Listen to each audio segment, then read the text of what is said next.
Salam sejahtera, sahabat IKPS TV terkasih. Sebelum kita merenungkan firman Tuhan, marilah kita mengambil waktu berdoa sejenak. Mari kita berdoa. Ya Tuhan, kami bersyukur karena dalam hidup kami, Engkau sesungguhnya mengungkapkan rahasia-Mu. Bahkan Engkau menunjukkan apa yang sungguh-sungguh akan Kau nyatakan dalam hidup kami. Bukalah hati dan pikiran kami ya Tuhan untuk lebih mengerti rahasia-Mu. Demi Kristus kami berdoa. Amin. Saudara yang terkasih, akan menjadi firman Tuhan untuk kita diambil dari Wahyu 5 ayat 13 sampai 14, demikian tertulis. Dan aku mendengar semua makhluk yang di sorga dan yang di bumi dan yang ada di bawah bumi dan yang di laut dan semua yang ada di dalamnya berkata, bagi Dia yang duduk di atas takhta dan bagi Anak Domba adalah puji-pujian dan hormat dan kemuliaan dan kuasa sampai selama-lamanya. Dan keempat makhluk itu berkata amin. Dan tua-tua itu jatuh tersungkur dan menyembah. Saudara-saudara yang terkasih, yang kita baru baca tadi, Wahyu 5 adalah bagian dari kitab Wahyu, kita tahu.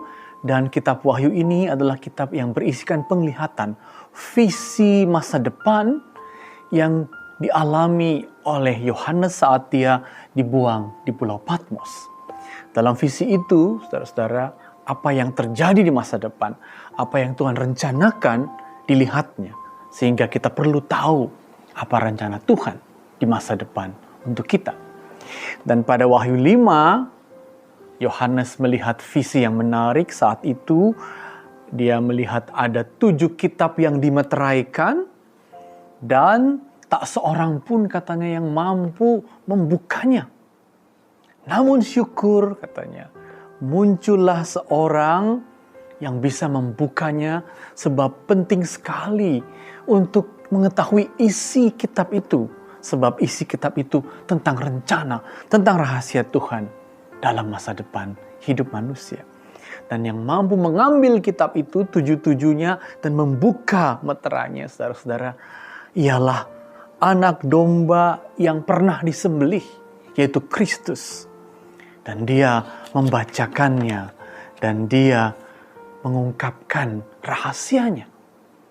Karena dia bisa membaca dan mengungkapkan rahasia dari 7 kitab, gulungan kitab itu, dan membuka meterainya, maka orang menyembahnya. Dan itulah yang membuat dalam Wahyu 5 ayat 13 dikatakan, oh bagi dialah, bagi Tuhan yang bertakhta dan bagi Anak Domba yaitu Kristus puji-pujian, karena rahasia telah disingkapkan. Rahasia agar kita tidak binasa, saudara-saudara. Dan apa isi rahasia itu, saudara-saudara? Sebelum kita mendengar isi rahasia itu, yang lebih penting adalah apa?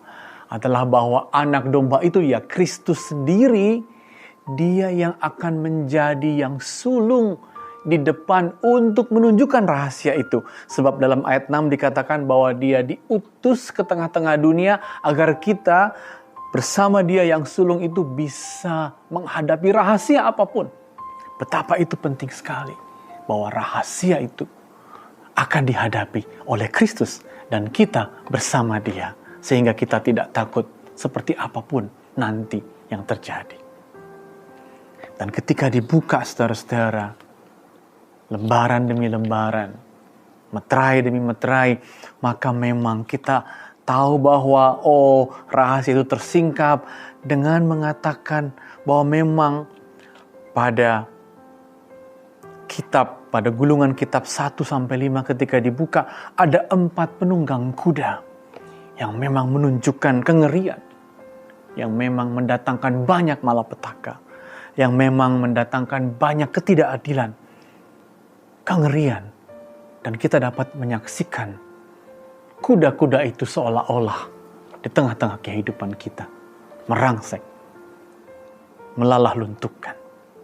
Tetapi saudara-saudara, sekalipun sedemikian besarnya kuasa kuda itu, namun ketika meterai ke-7 dibuka dan gulungan ke-7 dibacakan, terjadi kesunyian katanya di surga. Mengapa? Karena doa-doa, karena ucapan-ucapan dari orang-orang percaya, dari orang-orang kudus yang menanggung tantangan karena kejahatan 4 kuda itu didengarkan di surga. Lalu karena doa itu didengarkan, maka apa katanya? Maka surga pun terbuka, maka kuasanya, maka sukacita surgawi pun turun ke tengah-tengah kehidupan. Agar apa, saudara-saudara? Agar kehidupan tadi menjadi kehidupan yang dimenangkan oleh kuasa surgawi bersama putranya, bersama domba, anak domba Allah itu kita bisa menang. Dan dari surga, karena doa-doa orang yang percaya, kenyataan pun menjadi kenyataan surgawi di bumi ini. Kalau begitu, syukurlah, pujilah Tuhan. Karena sekali lagi, karena memang Kristus memandu kita menghadapi rahasia. Dan ketika rahasia dibuka pun kita menemukan bahwa kuasa surgawi mengalahkan kuasa yang buruk yang terjadi di bumi. Sehingga bumi bisa menyambut langit dan bumi baru. Dan karena itu, seperti kata Wahyu 5 ayat 13, pada Dia yang di takhta dan pada anak domba lah segala pujian dan hormat dan kemuliaan dan kuasa sampai selama-lamanya. Amin. Mari kita berdoa. Ya Tuhan, kami bersyukur karena Kristus memandu kami memasuki rahasia kehidupan. Dan karena doa, kuasa surgawi mengalahkan kuasa yang jahat yang mungkin terjadi di bumi ini. Dengan itulah kami menaikkan pujian dan kemuliaan bagi Kristus, bagi Allah di surga. Amin.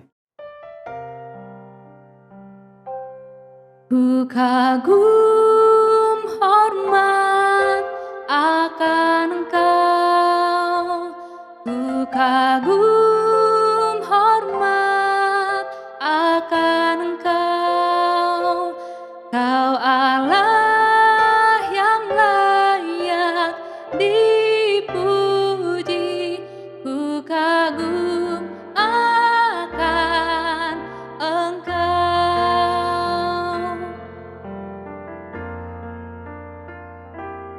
Kau sungguh indah tiada taranya, sungguh mengagumkan, sungguh ajaib untuk dimengerti, lebih dari semua yang ada. Hikmat-Mu tiada tersalami, kasih-Mu dalam tak terduga. Kau sungguh indah tiada taranya.